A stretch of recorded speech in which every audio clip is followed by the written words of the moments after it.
Miércoles 24 de febrero del año 2021. Muy amables que estén acá en nuestra plataforma 4B TV Diálogos. Con el día de hoy es un tema muy interesante. Mari Carmen Rioseco, María del Rocío Barajas van a platicar con nosotros, nuestras invitadas, nuestras colaboradoras. Muchísimas gracias a las dos.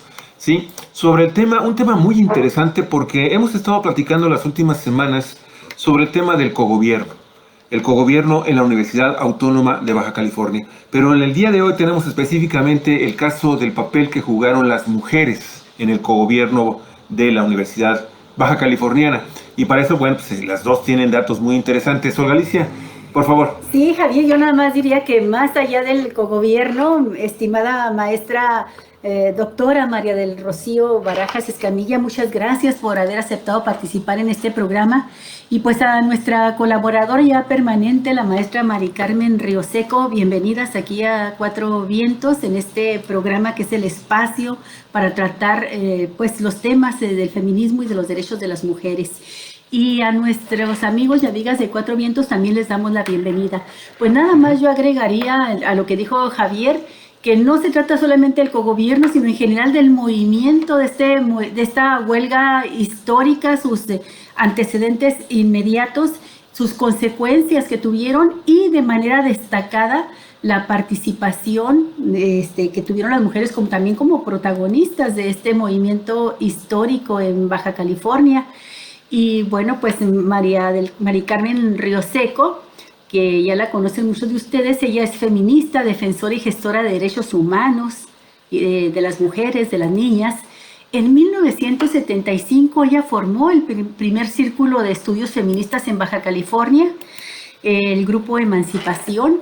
También fue fundadora del grupo de mujeres Alay de FOPA, que se encargó, entre sus casos emblemáticos, de la defensa del caso de la niña Paulina, aquella niña víctima de violación que resultó embarazada y la obligaron a tener a su bebé. No le prestaron la atención a la que tenía derecho para interrumpir el embarazo. Y bueno, Mari Carmen Rioseco, por su trabajo, ha recibido el reconocimiento como defensora de derechos humanos por la Comisión Mexicana de Defensa y Promoción de los Derechos Humanos en México. Y bueno, Mari Carmen, pues te damos también la bienvenida para que tú hagas la introducción de este programa que con tanto cariño y con tanto profesionalismo has preparado. Así es, claro. Muchas gracias, Olga. Buenos días a todo el auditorio, qué bueno que están con nosotras. Es interesante poder irnos hacia atrás y revisar lo que es la otra historia en el movimiento de la UABC. Quiero presentar a María del Rocío Barajas, que fue una protagonista muy importante en esta situación del movimiento 8081. Pero como antecedente, quiero compartir que el año pasado, a finales de noviembre, diciembre, no recuerdo, nos reunimos un grupo de personas protagonistas, hombres y mujeres en Mexicali, ya pues todos algunas pensionadas, jubiladas, otros todavía en la academia, y nos reunimos ex estudiantes de la UABC, también académicos y del trabajo, de la parte de los trabajos administrativo y de servicios, para conmemorar que en enero se iban a cumplir 40 años del movimiento universitario 80-81. Es 80 porque durante 1980 estuvo toda la movilización y la lucha sindical y la lucha de estudiantil por el no aumento a las cuotas, que era un 540 que quería poner la rectoría y el gobierno en ese entonces. Pero decidimos que íbamos a revisar y a reunirnos con representantes de Tijuana, Ensenada y Mexicali, que eran las escuelas donde había habido mayor participación. En ese sentido, decidimos hacer una conmemoración que consistía en 3 eventos, en 3 actividades principales. La primera era reunir toda la información de textos, imágenes, y utilizar el blog que habíamos creado en 1900, hace 10 años, o sea, cuando se cumplieron los 30 años, que fue un blog que está pues en la red y ahí duró, y donde se subieron testimonios, también recortes de periódico, noticias que estaban relacionados con este acontecimiento. Y nos dimos cuenta que no había más. Entonces, como no había más que lo que nosotros teníamos que rescatar, el investigador de la UABC, José Moreno Mena, junto con una compañera, Flor Mora, se dieron a la tarea de reunir todo a través y ponerlo en una página de Facebook que les invito a abrir, que se llama Movimiento Universitario 8081. Esta página de Movimiento Universitario de la UABC 8081 ha sido un trabajo muy interesante de recolección. Es una compilación súper importante de eventos, de testimonios, de relatos, que han ido saliendo de diferentes personas, no nada más de los que estuvimos como grupo impulsor, sino también de personas que están en otro país, que están en otra ciudad, lejos, y están participando y se está rescatando esto. Por eso le llamamos la otra historia, porque la historia oficial es muy diferente a la que les vamos a contar durante este año. Es así como llegamos también a la creación de un calendario conmemorativo de los 40 años que me tocó diseñar y editar. Nunca había hecho esto, pero parece ser que me salió muy bien. Yo creo que muy bien, sí. No muy bien. Y lo tenemos en electrónico y lo vamos a compartir en la misma página que les comenté. Y la última actividad fue la realización de un diálogo. Queríamos un formato de diálogo en donde las personas pudieran participar, protagonistas o no, estudiantes o ya personas jubiladas o amas de casa, trabajadores, etc. Cualquier persona pudiera participar y preguntar. Entonces se hizo un diálogo en donde estábamos en Facebook Live y a la vez estábamos pasando las preguntas y los comentarios. Eso también está en esta página de Facebook. Y invitamos a personas de la costa, así le llamo yo a Ensenada, Tijuana, estudiantes y exacadémicos, a la vez que fueron 2 trabajadores, Oscar Villarino de Ensenada y Eleazar Castro de Mexicali. La compañera Silvia Medel no pudo participar, que también estaba ahí, por eso vamos a poner un video de ella. Entonces, esas fueron las 3 actividades grandes, y la otra es la construcción. Invitamos a todas las personas que quieran contribuir, de una agenda y un libro. Queremos sacar un libro y estamos viendo cómo editarlo, estamos buscando ahí los apoyos. Y un libro porque es una información muy interesante que ha aunado a esto una chica nieta de una activista de ese entonces, de la señora Carmen Topete. Ella se llama Teresa Juárez. Es historiadora en la Universidad de Sonora, en Hermosillo, y es la que nos ha estado informando que levantó libros, textos de la vuelta por bibliotecas en México, en Baja California, y ha estado en congresos, y la gente se sorprende. No se conoce esta historia a reserva de el material que existe. Entonces, ella también se está dando a la tarea de rescatar este material, y creo que es un proyecto muy interesante, y por eso agradezco mucho que nos hayas dado esta oportunidad, Olga, Luis, y pues es un gozo tener a María del Rocío, que yo sé que es una mujer que tiene una agenda muy complicada, pero esto también quiere decir, el que esté aquí, esa conciencia y esa intención que tenemos de compartir y de revivir una situación que sí cambió nuestras vidas y nuestra visión hacia lo que era el trabajo, la universidad, etc. Entonces, vamos a iniciar con un video de la compañera Silvia Medel, quien trabajaba en la UABC en la parte de servicios. Me van a disculpar un poco porque no pude bajar el video completamente, entonces van a ver algunas cosas. Unas partes nada más. Ya está disponible para que en el momento que tú gustes, Mari Carmen, puedas arrancarlo ya, y ya está compartido para que nuestra queridísima audiencia la pueda también disfrutar este video, ¿sí? Entonces, aquí está. Ok, entonces ya lo voy a compartir. Sí, por favor, compártelo para que entonces este video, así mientras lo pones, lo colocas, Mari Carmen, más o menos de cuál es su contenido. Es el testimonio ¿Es el de testimonio Silvia de Silvia? Medel, que Ok. fue ella activista en el movimiento de la huelga de la OBC 8081. Ok, ok. Ese todavía no es el video, evidentemente. Ella es Ahí encerrada. está. Tú Ella nos es dices. encerrada y trabajaba en la parte administrativa y tuvo un papel también muy interesante, que después vamos a hablar sobre cuál fue el papel ya con visión de género, pero por lo pronto aquí está. Es un video muy corto, el cual fue editado nada más para pasarlo el día de la sesión.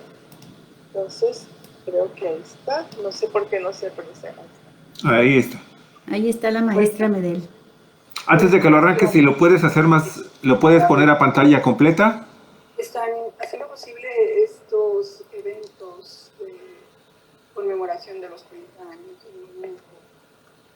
Lo voy a empezar. Sí, por favor, si fueras tan amable. Ok, ya está la pantalla Ajá. amplia. Entonces, por favor, nos repites a quién vamos a ver y a escuchar. Silvia Medel. Hola a todos. En primer lugar, quiero agradecer y felicitar a todos los compañeros que están haciendo posible estos eventos de conmemoración de los 30 años del movimiento universitario. Pues son muchos años, hay muchas cosas que recordar. Seré muy breve porque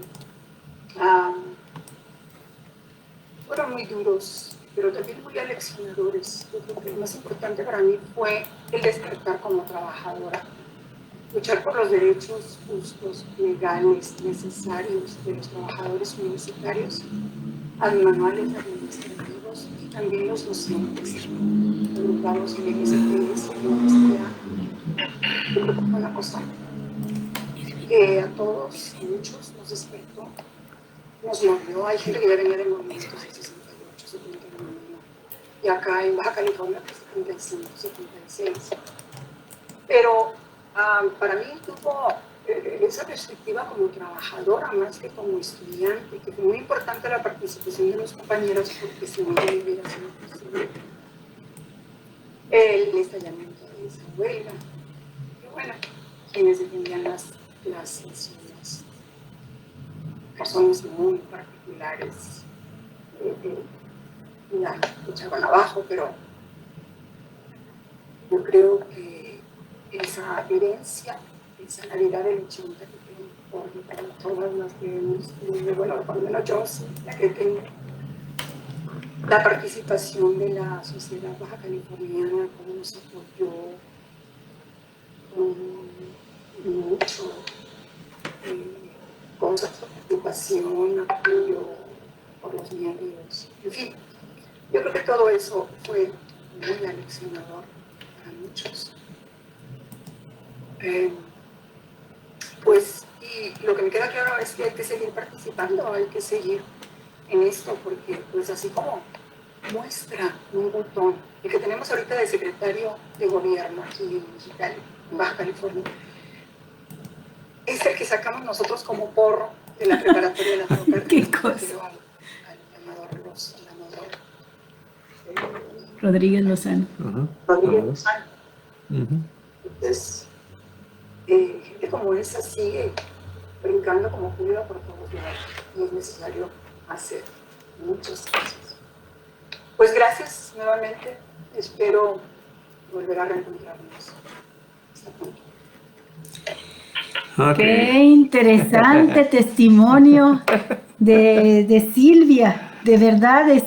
Oye, Mari Carmen, yo quiero felicitarte por este trabajo que has hecho. Lo hiciste hace 10 años, cuando eran los 30 años y ahora con los 40 años.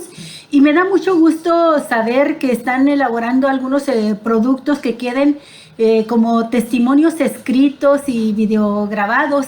Ya vi la agenda que elaboraron, padrísima, te da un resumen muy bueno con fotografía y pies de fotografías y fichas de la historia de este movimiento histórico y los testimonios excelentes.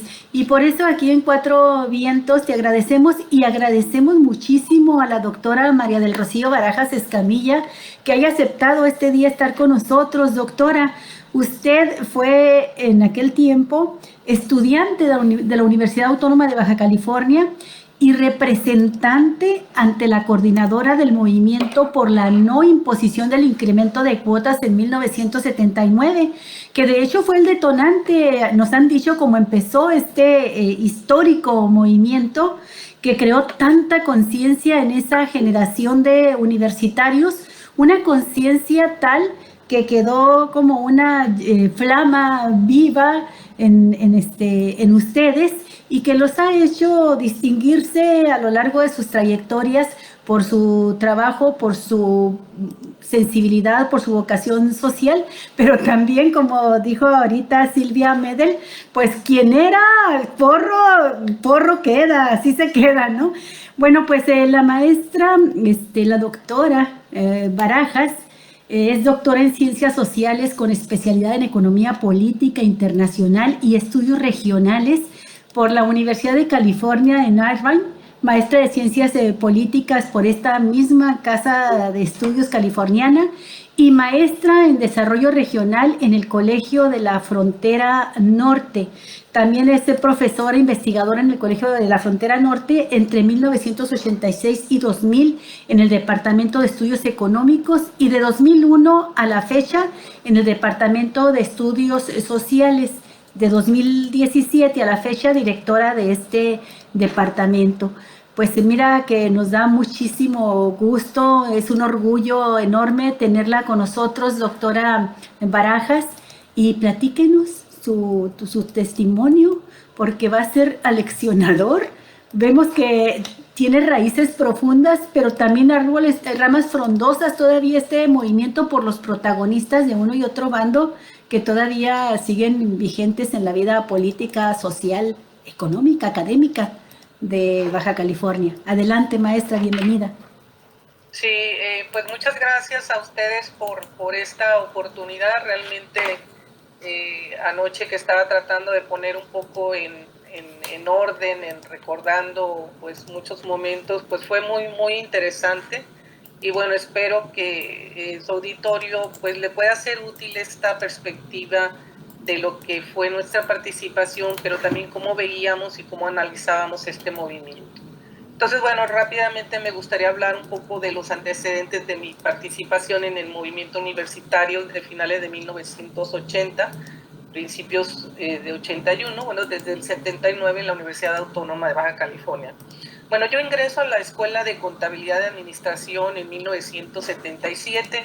Pues en ese momento la universidad pasaba por una situación muy difícil, ya que pues no se contaba con muy pocos recursos, la mayoría de los profesores eran de asignatura, no tenían base, la biblioteca era un espacio muy pequeño en la Escuela de Medicina, que ver con lo que hoy se tiene, con muy poco acervo bibliográfico y solamente había 4 edificios y el teatro. Bueno, yo soy nombrada concejal técnico por mi escuela y eso me permitió confluir pues con otros compañeros en la búsqueda de una mejora de las condiciones tanto materiales como de enseñanza de la Escuela de Administración y Contabilidad y por ende de la universidad. Es en ese contexto que se produce el movimiento en contra del alza de las cuotas en 1979, pues que fue un intento de empezar a privatizar la educación, habría que señalarlo, cuando la misma pues debía de estar garantizada por el Estado. Ese intento de incremento excesivo de cuotas, ya lo decía ahorita Mari Carmen, de más de 540%, pues lleva a que muchas de las escuelas en el Estado pertenecientes a la UABC iniciaran paros intermitentes en contra pues, de la autoridad de la universidad, que entonces estaba dirigida por el licenciado Rigoberto Cárdenas Valdés, quien en vez de solicitar y exigir apoyo al gobierno del Estado, pues estaba tratando de pasarle la responsabilidad a los alumnos y a sus familias. Esta iniciativa pues, es detenida a través de una extensa movilización de estudiantes. Habría que decirlo, que fue muy masiva la respuesta, ¿sí? Ya que, y que bueno, llevó también a la solidaridad por parte del personal administrativo y académico de la universidad, pues no sin antes tener que contrarrestar toda la violencia que se daba a través de los medios de comunicación, que en ese momento pues, estaban al servicio del Estado, y la cual hablaba de que el comunismo se había apoderado de la UABC. Eso eran los argumentos que se esgrimían para tratar de desprestigiar la verdadera razón de la movilidad. Habría que recordar que en ese periodo el Estado era gobernado por Roberto de la Madrid, mejor conocido en aquel tiempo como Bob de la Madrid. Y él era cabeza de un proyecto económico que se empezaba a poner en marcha en el Estado, que se pugnaba por una liberalización de la economía, atraer inversión extranjera directa, y ellos planteaban que había que generar mayor control y generar paz social, pues a través de desarrollar un férreo control del sindicalismo independiente, particularmente en diversos sectores, y frenar lo que ellos consideraban el crecimiento de la izquierda. Es decir, si nos remitimos a todo el tema del neoliberalismo, pues estábamos entonces que la frontera, particularmente Baja California, pues era como la punta de lanza. En 1979 es ungido como rector el ingeniero Rubén Castro Bojorquez, quien en realidad pues era alguien que estaba al servicio de Bob de la Madrid. Es en este contexto que se da la creación y organización de los dos sindicatos universitarios de UABC entre 1979 y principios de 80, por un lado el Sindicato de Trabajadores al Servicio de la Universidad, el STCS, y el Sindicato de Trabajadores Académicos, el STA, donde muchos profesores de nuestra escuela participaban. Valdría la pena señalar, eso fue muy importante para que nuestra escuela tuviera un compromiso.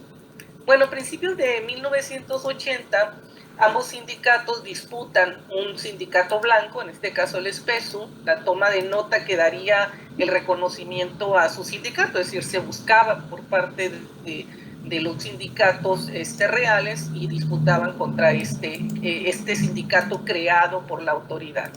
Y bueno, todos sabemos, se le da la titularidad del contrato colectivo al SPESU, utilizando trampas, manipulación y mucha presión a la Junta de Conciliación y Arbitraje. En este tiempo el gobierno del Estado pues tensa nuevamente la situación al interior de la UABC, los sindicatos empiezan paros escalonados, la autoridad utiliza los llamados porros, efectivamente por ahí siguen polulando, para generar violencia al interior de varias de las escuelas, y pues luego utiliza la prensa local para culpar a los sindicalistas de los desmanes que se venían cometiendo al interior de las instalaciones de la UABC. Fue terrible el papel que jugó la prensa y algunos periodistas que siguen por ahí también.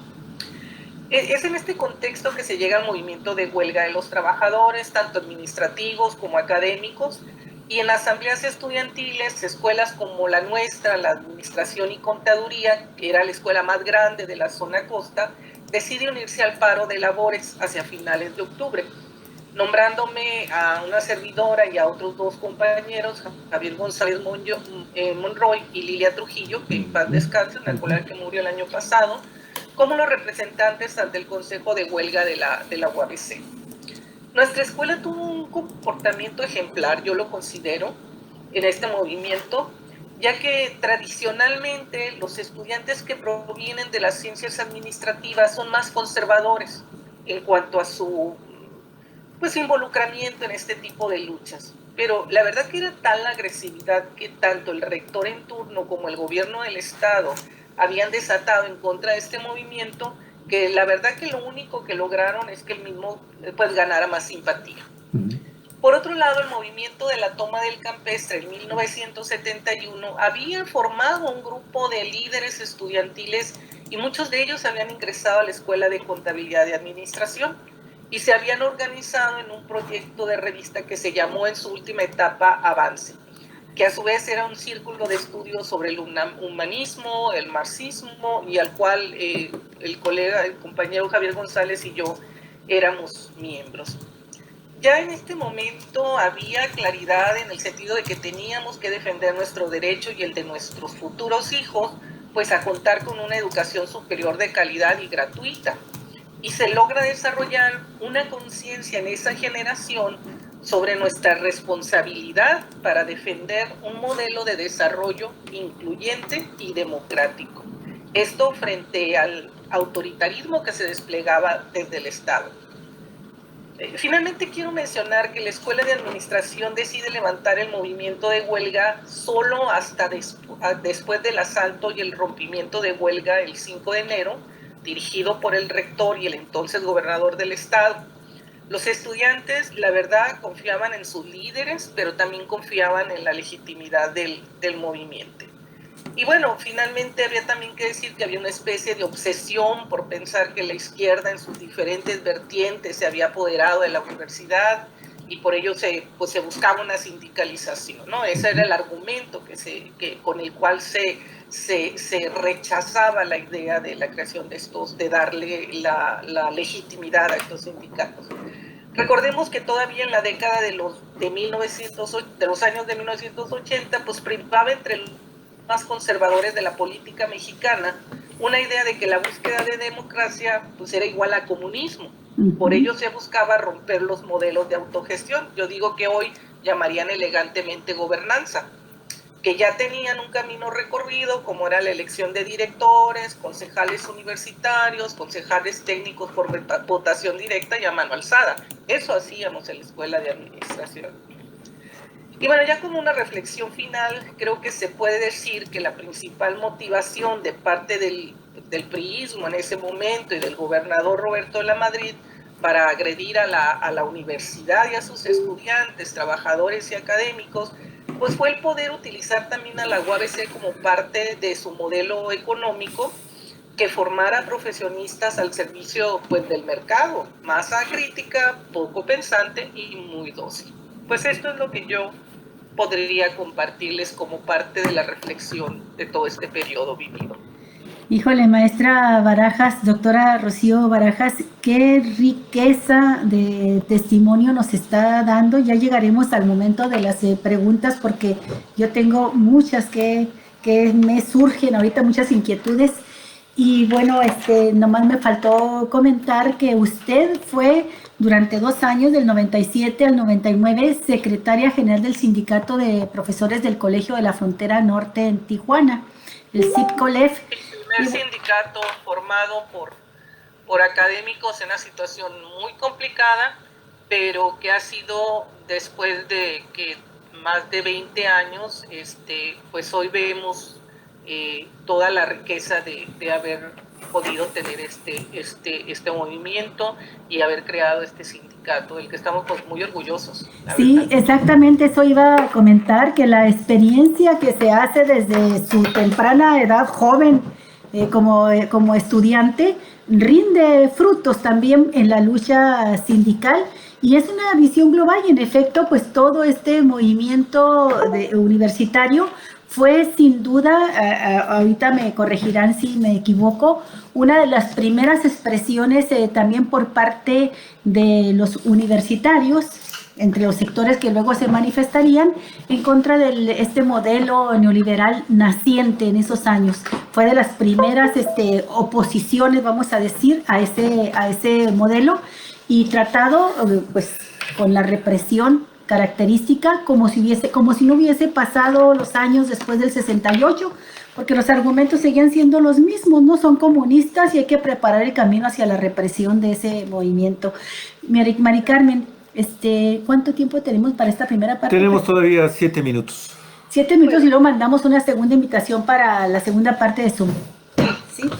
Sí, quisiera hacer unos cambios por la misma situación de que hay un problema de empalme con los horarios, y si me permite, voy a incluir el testimonio de la maestra Aida Canet.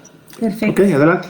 Ella era de la parte académica, tuvo un papel relevante, y en ese sentido lo quiero hacer porque con esto ajustaríamos la parte estudiantil de lo que nos acaba de compartir Rocío, y la parte académica, que es una parte un poco dramática, lo que aconteció con respecto a la represión para algunos maestros y trabajadores. Entonces me aboco a comentarles que Aida Canet Larrinaga es originaria de Mexicali, egresada de la carrera de Química en la Universidad de Guadalajara, con especialización en docencia en CICE y de la UNAM. Fue maestra de Escuela de Ciencias Agrícolas en la Preparatoria de Mexicali y en la Escuela de Pedagogía, pues estaba trabajando en ese entonces, la Preparatoria Guadalupe Victoria y en la Escuela de Ciencias de la Educación. Ella fue una docente activista del Sindicato de Trabajadores Académicos, lo que se llamaba el STA de la UABC. El que habló Silvia era el STS de Servicios. Fue la primera maestra despedida en la Preparatoria Guadalupe Victoria y comenta que sus compañeros dirigentes la acompañaron al departamento jurídico de la UABC por el despido, en donde, revisando el expediente, el licenciado Noriega, que era el director, dijo que no había una causal de despido, pero el director de la preparatoria, aquí sí, el profesor Miguel Gutiérrez, no la aceptó. Y ella recuerda mucho cuando dijo: corrí a un comunista y no aceptaré otro peor, no la quiero en la escuela. Por lo cual no le permitieron más ingresar, recogieron sus cosas, la acompañaron al laboratorio y la llevaron hasta afuera poniendo un candado en la puerta. Es parte de lo como inició todo esto. El Consejo Central Independiente de Obreros Agrícolas y Campesinos estuvo participando también ella en lo que se llamaba la CIOA, el comité. En la Secretaría de la Mujer fue integrante del Movimiento Revolucionario del Pueblo, fundadora del PRD y de Morena, integrante actualmente de la Delegación de Jubilados en la Secretaría de Gestión del CETE, y hasta la fecha sigue siendo una persona activa dentro de los movimientos sociales. Entonces, si tengo para compartir pantalla. Sí, ¿sí? Mira, voy a pedirte un favor, porque quedan 4 minutos y yo creo que no vamos a alcanzar. Yo ahorita voy a editar esta segunda parte del programa. Amigos, sí, voy a detener esta primera parte de nuestra entrevista y en una hora, en 1 minuto, 2 minutos, reiniciamos para nuestros amigos de Cuatro Vientos que nos están observando en vivo. En 2 minutos, amigos y amigas, volvemos con la segunda parte de este diálogo sobre el tema de las mujeres, la participación de las mujeres en el movimiento y el cogobierno de la Universidad Autónoma de Baja California hace 40 años. Sí, es solo porque Zoom nos dio nada más este tiempo y tenemos que mandar una segunda invitación, Mari Carmen. Regresamos en 2 minutos. Les mandamos ahorita la invitación. Ok. Minutos, al recordarlo, Carlos Sandoval, un estudiante porro, me arrastraba y el resto me rodeaba. Al identificarlo, pues no traía pasamontañas, le grité: suéltame, y me arrojó al suelo. El que comandaba, no se regresen, remátenla, pero no le obedecieron y se regresaron. Busqué a Víctor y vi que venía arrastrándose, pues también le habían traspasado las piernas golpeando con palos y posiblemente con un sable. Caminé hacia él y le ayudé a incorporarse. Nos dirigimos a mi carro y observamos que lo habían destruido y me percaté que no tenía las llaves. En eso se acercó un carro muy elegante del licenciado Palau, jefe de la Policía Judicial, y me dijo: profesora Canet, me informaron que habían golpeado a una maestra, pero no pensé que fuera usted. Los llevaremos al hospital. Al hacer un análisis rápido, no teníamos opción, nos arriesgamos y decidimos: llévenos a la universidad, a la unidad universitaria. Y así se hizo. Nuestros compañeros nos llevaron al hospital civil. Un doctor me auscultó y percibió y escribió en una máquina cuando se le acercó un individuo que por su aspecto parecía judicial. Leyó el reporte y le dijo: ¿quieres seguir trabajando aquí? Le pones que no tiene nada. El doctor le increpó: tiene lesiones serias, estallamiento de vísceras. El individuo le dijo: tú le pones que no tiene nada. El doctor me miró, se encogió de hombros, sacó la hoja de la máquina, introdujo otra y anotó: no tiene lesiones graves. El 6 de enero del 81, el rector Rubén Castro Bojorquez había difundido en todo el estado un desplegado de 2 páginas en todos los periódicos, en el cual convocaba a los estudiantes al día siguiente regresaban a clases argumentando que la huelga había terminado y recuperaban sus instalaciones. El comité de huelga en la asamblea diaria decidió asistiéramos a las diferentes escuelas para dialogar con los estudiantes. Era las 6 de la mañana del 7 de enero de 1981. A ver, voy a poner aquí, es que es muy rápido, perdón. Bueno, eran las... Es el testimonio de Aida Canet, una de las estudiantes de aquel movimiento que estaba siendo brutalmente reprimida. Más adelantito vamos a hablar con la maestra Rocío antes de que ella se retire, aunque sea un minuto. Síguele, Carmen, por favor. Es la última parte del testimonio. Después de lo que pasó en la prepa y que fueron con el médico y llegaron a la unidad universitaria, al siguiente día eran las 6 de la mañana del 7 de enero de 1981 y la maestra se preparaba en la escuela de ingeniería para ir a la preparatoria Mexicali a la que habían asignado. Cuando escuché gritos, hay problemas en la escuela de derecho. Al salir observé que una turba enardecida con palos seguían a varios compañeros. Ingresamos a la escuela y subimos hasta la azotea de la escuela de ingeniería. Un compañero logró quemar la escalera que era de madera y los porros no pudieron subir ni alcanzarnos. Desde arriba, 30 compañeros, hombres y mujeres, pudimos observar cómo golpeaban y dispersaban a nuestros compañeros que estaban abajo, mientras a nosotros nos lanzaban piedras y balazos. Solo a un compañero le rozaron en el brazo.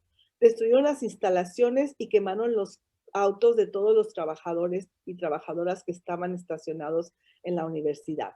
Estábamos dispuestos a permanecer hasta que hubiera condiciones favorables, pues teníamos 2 garrafones de agua, una bolsa de sal y una de azúcar con la que elaboraríamos suero. Observamos que llegaron unas personas bien vestidas. Era otra vez el licenciado Palau, jefe de la Policía Judicial, Marcelo Aguilera, jefe de la Policía Municipal, y el rector de la universidad, Rubén Castro Bojorquez. Reuní a los compañeros y les propuse hacer un pliego petitorio para acceder a bajar, y lo negociamos. Estuvieron de acuerdo. El pliego petitorio fue el siguiente: dejar en libertad a Felipe N., estudiante de enfermería, y su esposa, que estaban presos después de haberse defendido de un ataque de los porros. Retiro de todos los porros de todas las unidades universitarias. Permitir a nuestros compañeros y compañeras regresar y abrir una mesa de negociación.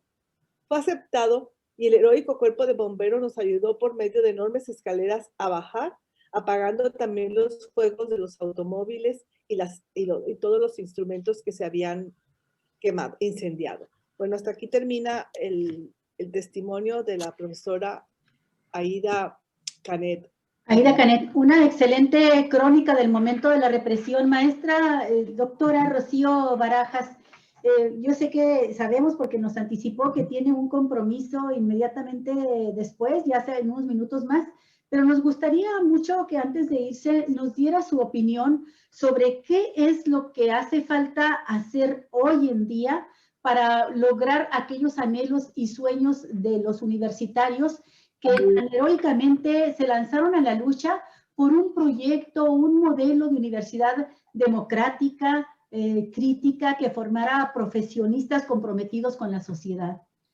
Adelante, maestra. Sí, gracias. Bueno, antes nada más me tomo un minutito para comentar escuchando a la maestra Canet, también la propia experiencia de rompimiento de rompimiento de la huelga en la universidad.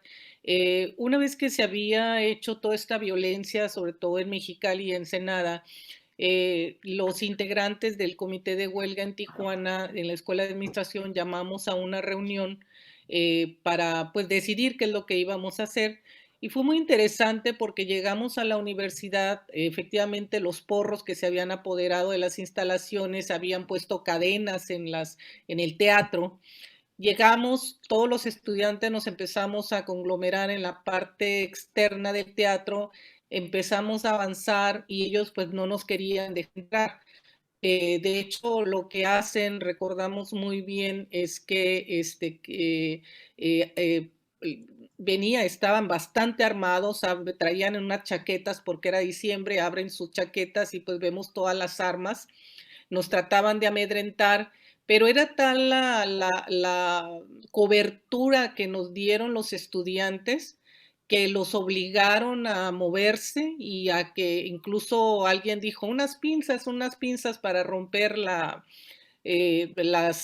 cadenas que habían puesto, y los obligan a retirarse y a dejarnos llevar a cabo nuestra asamblea, donde, bien digo, para nosotros es un orgullo de que llegaron pues con más de 1000 estudiantes a decidir conjuntamente qué es lo que teníamos que hacer, ¿no? Obviamente ya no había, ya el movimiento lo habían roto, había gente ya desaparecida, en fin. Entonces, bueno, en ese momento se decide ya terminar la huelga, pero bueno, fue un momento muy emotivo. ¿Qué es lo que falta? Yo creo y decía, comentaba que posterior a este movimiento, lo que hace el Estado particularmente es empezar a hacer una serie de inversiones en la universidad a nivel de las instalaciones. Y nosotros decimos hoy que muchas veces los estudiantes desconocen que lo que hoy tienen, ese crecimiento tan fuerte que dio la universidad en términos de sus instalaciones materiales, es resultado de este movimiento.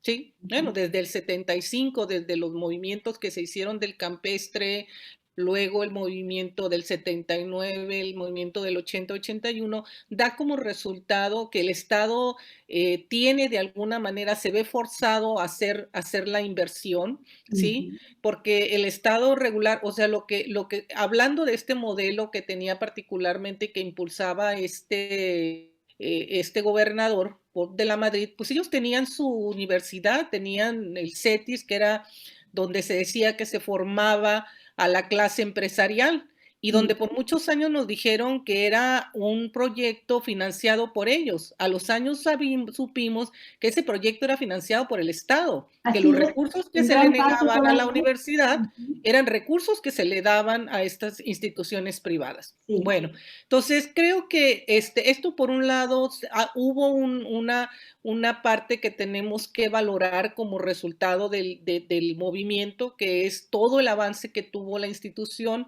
pero que ahora requiere, ¿qué es lo que requiere? Lo que requiere es verdaderamente entender que estamos en un momento de cambio muy importante, estamos en medio de la sociedad del conocimiento y que la universidad necesita ponerse a la vanguardia de ese conocimiento, que necesita apoyar la investigación, necesita apoyar a los maestros. En los últimos años se han dado movimientos que han también de alguna manera violentado los derechos de los trabajadores académicos, y en ese sentido creemos que es necesario recuperar esta parte de la democracia, ¿sí? Y poner por delante la necesidad del papel que tiene que jugar la universidad para formar no solamente trabajadores para la industria o para el sector económico, sino necesitamos formar profesionistas en todas las áreas, en la psicología, en la sociología, en la medicina, etcétera, que puedan resolver y que puedan de alguna manera contribuir al desarrollo de la región. ¿Sí? Nosotros nos hemos caracterizado por ser una región con crecimiento económico, pero con mucha desigualdad social. Y creo que en ese sentido necesitamos mejorar la formación de los profesores, hay que invertir más en las capacidades, hay que invertir más en la seguridad de los profesores, porque estamos en un mundo muy competitivo que requiere pues otro tipo de apoyo. Eso sería lo que yo podría comentar. Sí, doctora Barajas, nosotros tuvimos un programa aquí en Cuatro Vientos con el maestro Daniel Solorio, con el doctor Víctor Espinosa y con el doctor Armando Duarte.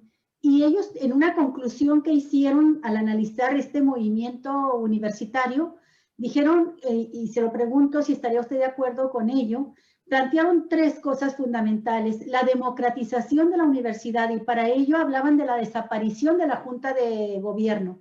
Dicen que esa instancia es obsoleta, que es incorrecto que un puñadito que no pasan de 5 o 7 personas elijan a las autoridades de rectoría.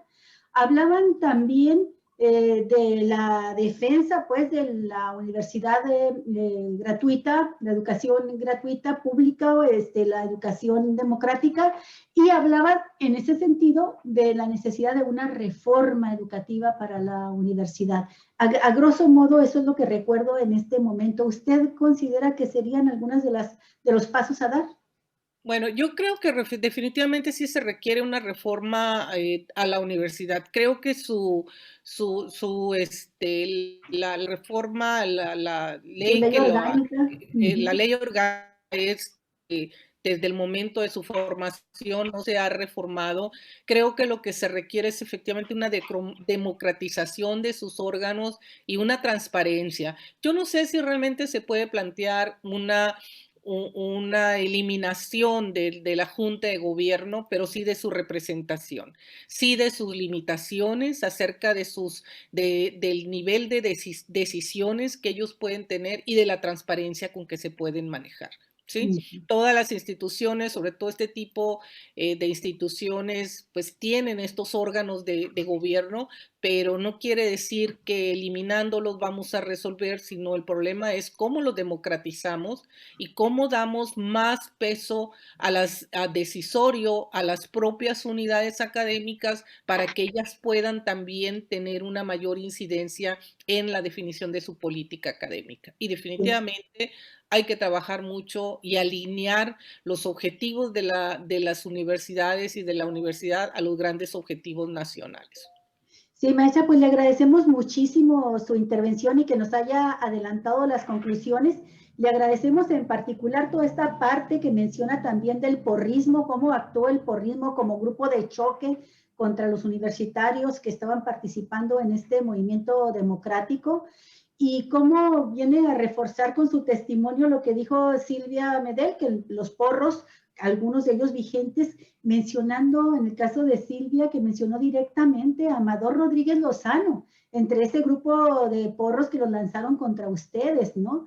Entonces, maestra, muchísimas gracias por su testimonio, muchísimas gracias por su reflexión. Gracias, maestra. Y esperamos contar de nuevo con ustedes, gracias a Mari Carmen por haberle invitado también. Gracias, Mari Carmen, gracias. Si tiene necesidad de retirarse, maestra, sí, el momento que usted quiera salir. Cuando usted guste. Sí, los voy a dejar. Gracias, hasta luego. No, muy amable, si gracias. puede quedarse, adelante. Pero, Mari Carmen, todavía nos falta tu participación. Tu cierre, por favor. Sí, tu cierre. Muchas gracias, Rocío. Muchas gracias. Ándale, hasta luego, adiós. Nos vemos pronto. Gracias. Gracias. Bye. Bye. Escuchamos, Mari Carmen.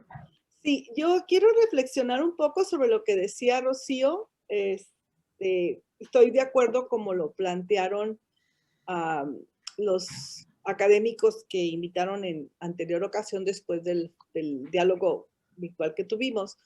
Creo que estoy convencida de que la Universidad de Baja California es necesario una cirugía en la parte de la democratización, porque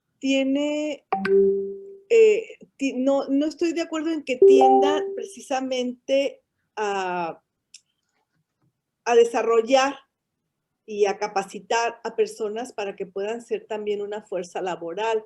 Creo que en este sentido sí le veo una concepción muy neoliberal, o sea, netamente capitalista, porque parte de lo que estuvimos reflexionando después del foro y que coincidimos era esa situación que se dio por la misma universidad, por el mismo movimiento universitario, que tenía que ver con una situación de elevar las conciencias. Creo que las asambleas, como simplemente lo que señalaba la doctora Rocío, de cómo llegan estudiantes de una escuela tan, pues digamos, de derecha, que era contabilidad, a apoyar el movimiento, lo cierran. Creo que fue la última escuela que bajó la huelga, en la escuela donde estaban ellas.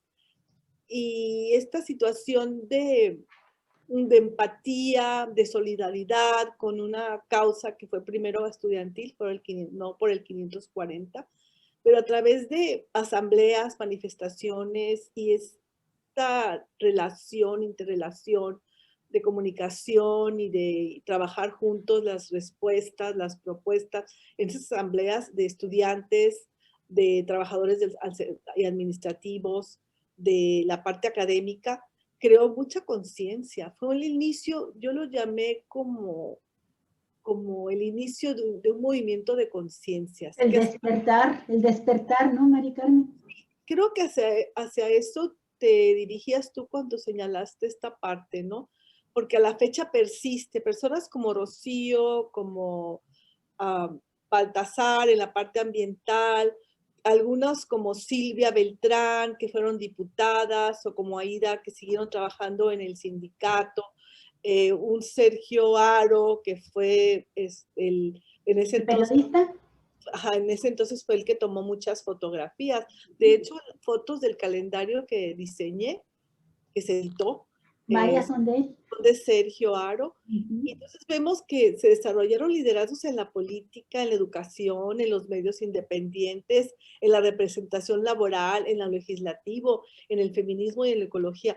Fue un triunfo de las conciencias que, claro, costó la salud, la vida de algunas compañeras y compañeros, los golpes, privación de la libertad, bajas en carreras, conflictos familiares, laborales, pero toda esta gente siguió en pie, o sea, demostró... Exiliados, Mari Carmen. Hemos sabido de muchos que les pusieron un ultimátum para que salieran de Baja California e incluso del país, algunos. Como el caso de Carmen Topete, la abuela de esta chica de la Universidad de Sonora. Ella comentaba que cuando era niña escuchaba cómo platicaban del movimiento, cómo salieron, no pudieron regresar, y toda esa parte que se desconoce y que pues estamos rescatando, porque la historia la escriben los que están en el poder, y ahorita no está en el poder el PRI ni el PAN, aunque haya gente ahí infiltrada en Morena, pero es una situación que se tiene que rescatar. Entonces, yo creo que mi experiencia la debo de compartir. Veterinaria fue muy parecido a una escuela de derecha. Veterinaria fue una escuela que estábamos en un proyecto, digamos, era como una investigación. ¿En qué semestre estabas tú estudiando veterinaria? 78, 80, estaba en la mitad de la carrera. Ajá. Y ya estaba casada, yo trabajaba y estudiaba y tenía un trabajo de 8 horas, entonces no me permitía mucho participar. Baltasar, mi compañero, el esposo también de 40 años, ahí lo conocí. Él estaba en el consejo universitario y era líder estudiantil. Entonces, como dentro del consejo, los liderazgos, que la mayoría eran hombres, participaban en las coordinadoras. Se llamaba coordinadora este tipo de asambleas en donde se resolvían y se realizaban los acuerdos. Ajá. Es decir, había una situación de democracia en donde participaban muchas escuelas, pero en veterinaria iniciamos primero con una situación de los maestros, de la dirección. Solicitábamos, por ejemplo, en este movimiento solicitábamos que los maestros, la parte académica, tuvieran una representación, una participación de tiempo completo y que entraran por exámenes de oposición, porque dentro de la área de veterinaria había maestros que trabajaban en la Zagarpa, que tenían tiempo completo en la veterinaria, pero además tenían tiempo completo en la Zagarpa y tiempo completo en una aseguradora Anaxa. O sea, tenían 3 trabajos y no entendíamos cómo era el tiempo completo, pero en realidad los maestros y las maestras no estaban, la mayoría eran maestros, no estaban y entonces no se complementaban y no había esa interacción constante que debe de haber entre estudiante y tutores durante todos los días. O sea, no los localizaban, nomás dabas tu clase y se iban y te citaban en alguno de los lugares donde ellos trabajaban en la empresas públicas privadas o también en esas instituciones del campo, ¿no? Para ganadería. Y me llama la atención que en una de las fotos que pasé de Aida, donde están afuera de Rectoría, que está Castro Bojorquez y está Aida y está Silvia Beltrán, están atrás dos maestros de veterinaria. Los maestros de veterinaria era Víctor Alcántar y Pacho Ruiz. Fueron de los más así opositores al movimiento y crearon grupos al interior también de porros. Pero da la casualidad que los porros dentro de veterinaria no tenían mucha fuerza, porque pues eran de clase media o eran personas que no estaban, que no estaban acostumbrados a participar en cuestiones políticas, que no les interesaba el tema y no sabían, y tampoco eran esos, se iban se les iba a contratar porque muchos no tenían una necesidad económica como para ir a golpear. Sin embargo, una gran mayoría de veterinarias, sobre todo los que venían de Ensenada, de ese cogobierno, porque no olvidemos que ahí se gestó esta semilla de la participación democrática y se le debe mucho a nuestra querida maestra Sotoblanco, Cecilia Sotoblanco. Entonces, todos los chicos y chicas que estuvieron en la prepa y emigraron a estudiar porque no había tantas escuelas en Tijuana, o de Mexicali Ensenada, en ciencias marinas, o para acá en veterinaria, que veterinaria era la única escuela a nivel regional, traían esta formación de participación académica, de participación democrática, y tuvieron un papel muy interesante, pero también eran gente muy brava. Yo me acuerdo de un Juan Eras, de un, bueno, todos tenían apellidos, pero, y nombres, pero los llamábamos por sus apodos.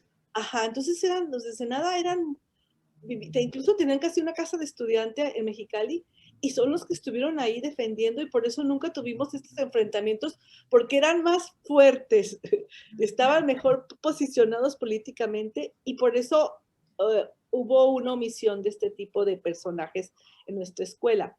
Sin embargo, lo que vimos es que por parte de los maestros sí hubo un adoctrinamiento, que hasta la fecha lo voy viendo. ¿Lo hacen? En mis tiempos libres, yo participaba boteando en los camiones, porque yo también venía de un movimiento izquierda, entonces habíamos participado con la lucha democrática del SUTER, de la tendencia democrática del SUTER. Entonces boteábamos, íbamos a las escuelas, a las preparatorias, y cuando yo quise tener una intervención de invitar a la asamblea a los alumnos de la mañana, que eran los que eran los menos politizados, me enfrenté a un maestro que en paz descanse, que falleció en el terremoto del 85. Yo apreciaba mucho a ese maestro, pero no estaba de acuerdo en la forma en que él trabajaba, porque él vivía de esta parte y le quitaba oportunidad a otros académicos que pudieran hacer. Y además estaba en contra de la participación estudiantil. Acuérdense que había como dos posiciones. Los estudiantes vienen a estudiar. Ajá. Y los que no son comunistas revoltosos de izquierda y los vamos a golpear, porque lo que quieren es otra cosa. Pero fue muy interesante ahorita, si lo ves en perspectiva hacia atrás, de que estas personas que eran los revoltosos, los comunistas, los flojos, ¿cómo le llaman cuando pasan así? Los agitadores. Vagos, son los que tuvieron una carrera profesional exitosa. Brillante, como tú misma, como tu invitada de hace un momento, la maestra Rocío. Sí, muchos son químicos, etcétera, ¿no? Están en la ciencia, en las artes, en la investigación. Y en este caso, yo ponía siempre el ejemplo de mi compañero Baltasar Macías. Él entró a la escuela con el número 1 en el ingreso del examen académico, porque el examen de ingreso era también en aquel entonces, y tenía un promedio muy alto que incluso exentó tesis y varias cosas y le ofrecieron universidades, y era uno de los principales promotores de la huelga estudiantil. Entonces existe esta contradicción donde nosotros la manejábamos de esa manera. O sea, tú no estás viendo una persona vaga, un perdedor. Tenían que ser estudiantes ejemplares, nos decía Víctor Espinosa en el programa del pasado lunes, decía, teníamos que estar en la universidad como activistas, pero siendo ejemplares como estudiantes. Es el caso. Es el caso que rompió ese mito, ¿no? Del vago, del que ahí vividor, agitador, etcétera. Fue uno de los aprendizajes. Entonces, en esa retrospectiva, yo veo que fue el despertar de las conciencias y me da mucha pena, o sea, porque mi hija también estuvo en la universidad y se convirtió en esa universidad que algunos dicen. ¿Mediocre? No mediocre, porque sí hay alto nivel académico, pero no están relacionados con las personas. En veterinaria sucedió algo muy interesante. Estábamos llevando una metodología en el plan de estudios, que ya era el método, ¿cómo se llamaba? El Z6. Era un programa, era como un ejercicio, no sé, un experimento. Pero era un programa que había sido originario, adivinen de qué escuela, de Chapingo. Claro. De finales de los 70. Un núcleo del activismo universitario, ¿no? Sí. Entonces, esos estudiantes que querían cuidar al perrito y al gatito y querían tener conejitos, etcétera, etcétera, contra los que querían trabajar en el ganado, con ganado lechero, con ganado de carne, bovinos, de toda esta parte, o los de animales exóticos, pues nos encontramos con un plan de estudios que era de Chapingo y que tenía el método científico y hablaba del marxismo. O sea, nos dieron esta parte del método científico de la investigación. Así es. Y Oye, Mari Carmen, y tú sabes, finalmente, porque hay que mencionarlo, porque si estamos hablando de las mujeres en el movimiento universitario y en el cogobierno, no podemos dejar de citar a tres grandes figuras que estuvieron participando en el movimiento del 68 en la Ciudad de México, que después vienen a Baja California, arman precisamente el movimiento estudiantil acá. Tú dices muy bien que Ensenada es una cabeza de playa muy importante para el movimiento de izquierda en la Universidad Autónoma de Baja California en la década de los 70s, ¿sí? Y bueno, para obviarlo, y de esto vamos a tener que hacer forzosamente un programa especial, nada más quiero citar los tres casos importantísimos como los antecedentes relevantes de la participación de la mujer en la organización incluso del cogobierno y del movimiento universitario, que son Erlinda Sánchez Laurel, esta pintora excelsa que participó en el movimiento universitario, en la Escuela de Pintura, de Cultura y Grabado La Esmeralda, ahí se forma y desde ahí participa. Y luego dos pilares posteriormente tanto de la organización de los maestros como a nivel también de la organización sindical de las trabajadoras de la industria maquiladora allá en la Ciudad de México, que también tiene esta desgracia en el 85 con el terremoto, Cecilia Soto Blanco, y por otro lado también Roberta Avendaño.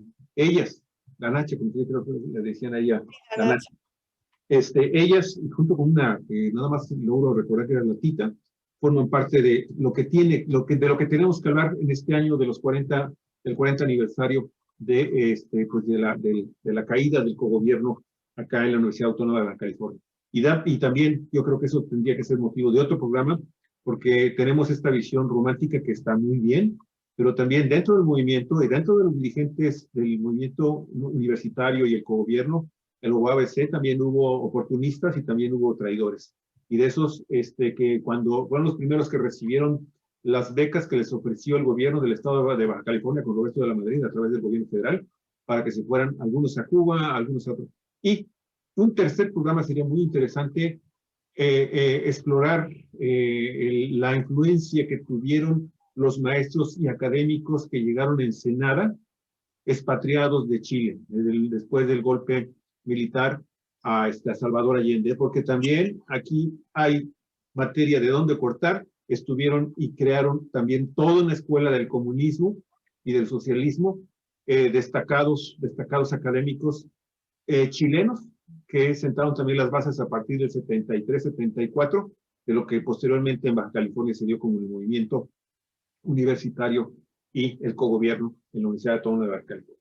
Nos queda 1 minuto con 40, Mari Carmen. Nos queda 1 minuto y medio, Mari Carmen, y estoy viendo una foto padrísima que pusiste. Es muy interesante. Del grupo feminista. Es muy interesante lo que dices, Luis. Yo nada más comparto estos porque es la parte de las mujeres en el movimiento del 68 y en otros movimientos. Aquí son las de ciencias biológicas, donde siempre había mujeres mayoría.